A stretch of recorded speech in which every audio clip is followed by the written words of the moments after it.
I was born on November 25th, 1835. As a child, I grew up in Scotland. My family was poor, and my father worked as a struggling weaver. Eventually, he decided we needed to move to America. We moved to Pittsburgh into a small, flimsy home.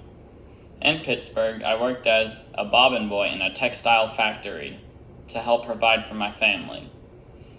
As I grew up, I began to see the economic opportunities that America provided.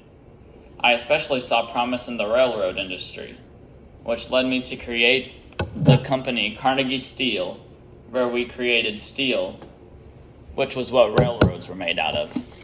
Fun fact, the Pittsburgh Steelers logo was actually inspired by my company's logo. I married Louise Whitfield when I was 51 years old. She was 30 years old at the time. Eventually, I sold my company away to J.P. Morgan for $408 million. With that money, I practiced the idea of the gospel of wealth.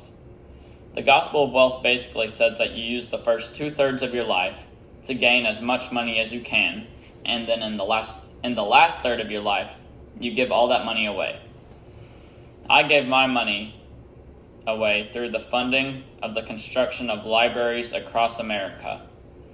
In fact, Tyler Carnegie Library, one of my libraries, is still standing today, and it's in Tyler, Texas, so you can go check it out. In conclusion, I was a kind, generous man. I gave money to people who needed it, and I was a rags to riches story, which means I was poor, and then through my entrepreneurial ideas, I became rich. I am Andrew Carnegie.